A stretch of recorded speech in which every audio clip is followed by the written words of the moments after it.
everybody, welcome back to the channel. It is a bit of a gray and gloomy day here in Prague, but that's not going to stop us from going out and checking this town out. I'm standing in front of the Powder Gate. It was finished in about 1475 and it served as one of several gateways into the old city. It once was used as an army barracks, and in the early 18th century it was actually used as to store gunpowder, hence where it got its name, the Powder Gate. It's also the beginning of a very historical route. For the kings and queens, when they were going for their coronation up at the Prague Castle, they would go through this gate, and it would be the start of their procession through the old town, over a bridge, and up to the castle for their coronation. And so I thought today we would follow that exact same route. So we'll start here at the Powder Gate, and then we're going to head in and go check out the old town square, which I've been told is a pretty special place. So yeah, let's go.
Well, we made it here to the Old Town Square, and I have found a little corner to tuck myself in outside of the wind, because just like in Vienna, it is very windy here in Prague.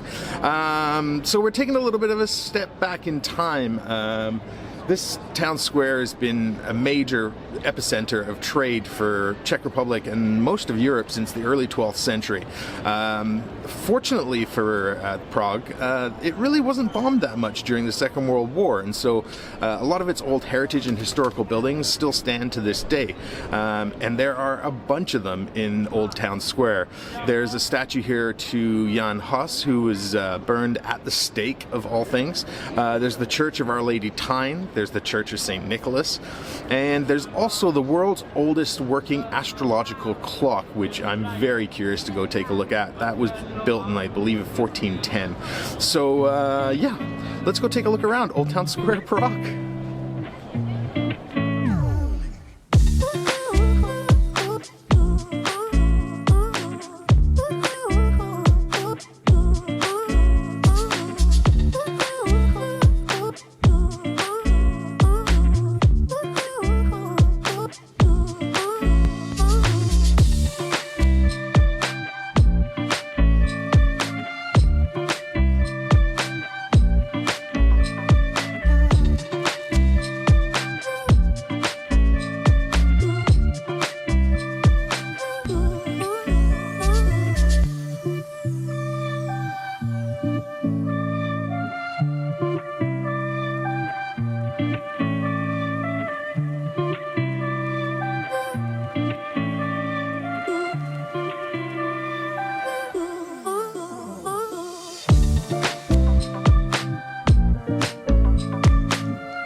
Well, that was the beautiful Old Town Square here in Prague, and I do mean beautiful. I can only imagine what it must be like in the summertime.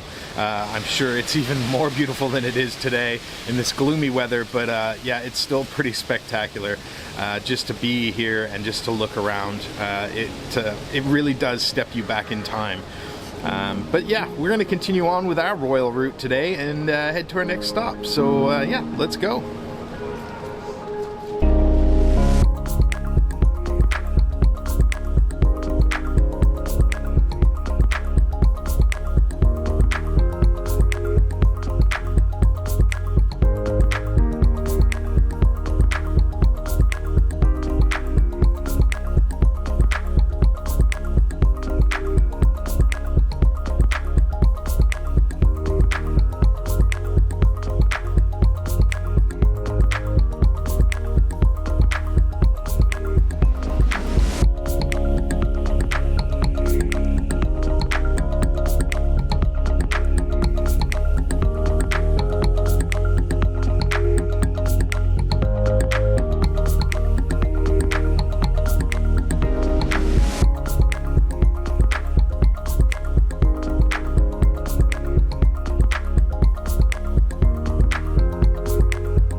Okay, well, we've made it here to the Charles Bridge, which is right over there.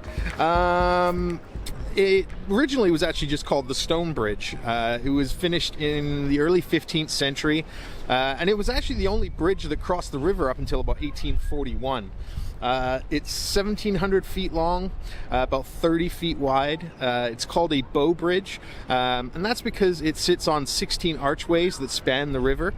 It has a couple of towers on either side that were originally there for defenses, but also to collect tolls for people to cross the river. For us, it's our last step here to cross the bridge before we head up to Prague Castle. So yeah, let's check out the bridge and head to the castle.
So we've made it up the hill from Charles Bridge all the way here to Prague Castle. Yeah, it is indeed the largest castle in the world. It was built in 880. It's about 750,000 square feet. Has 4 palaces, has 4 churches, one of which is St. Vitus Church, which is one I'm interested to go see most because it started construction in 1344 and wasn't finished until 1929. So, yeah, interested to see how that developed over all those years. It's currently the home to the President of the Czech Republic, but it's also been home to kings, queens, even Roman emperors over the years. So yeah, I have been told by a few people to keep my expectations in check, similar to a few people that mentioned the Bran Castle in Romania to me and said the same thing. They said it's not your traditional castle, so you know, be prepared for that. But yeah, I'm interested to go see this place, check it out, and see what we have to offer for as long as the weather holds off, at least. So yeah, enough time wasted. Let's get in there. Let's go check out Prague Castle.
Well, as you can tell, I am back here at my hotel.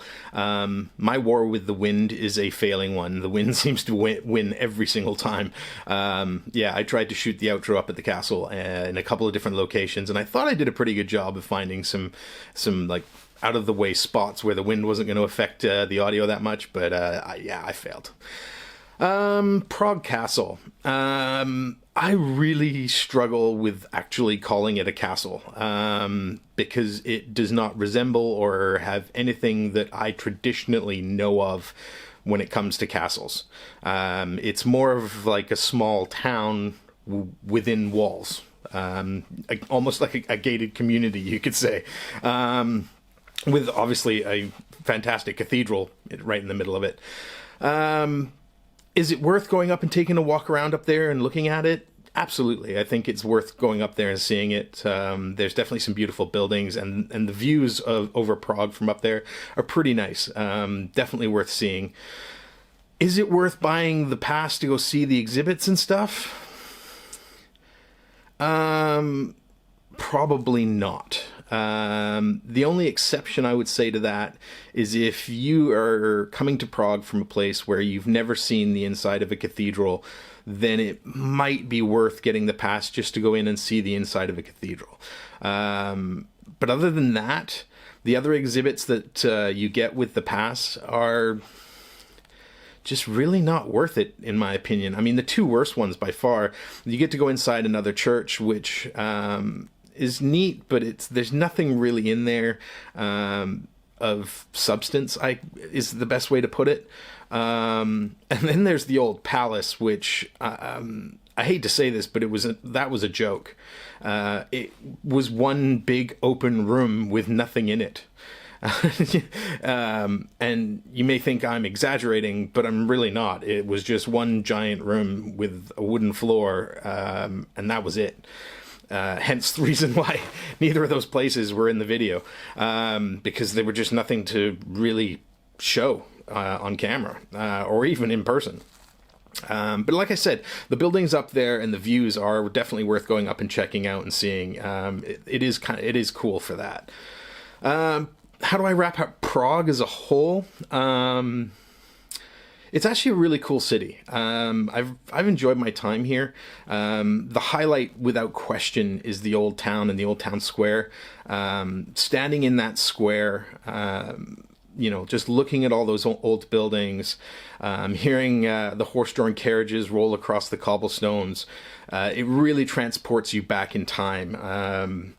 I tried to show in the videos, like, you've got these big wide streets, but then you have these really narrow little tiny streets that sort of carry off of the square and stuff. And you really do get a sense and a feel of stepping back in time, which is very, very cool, and something that I will certainly remember.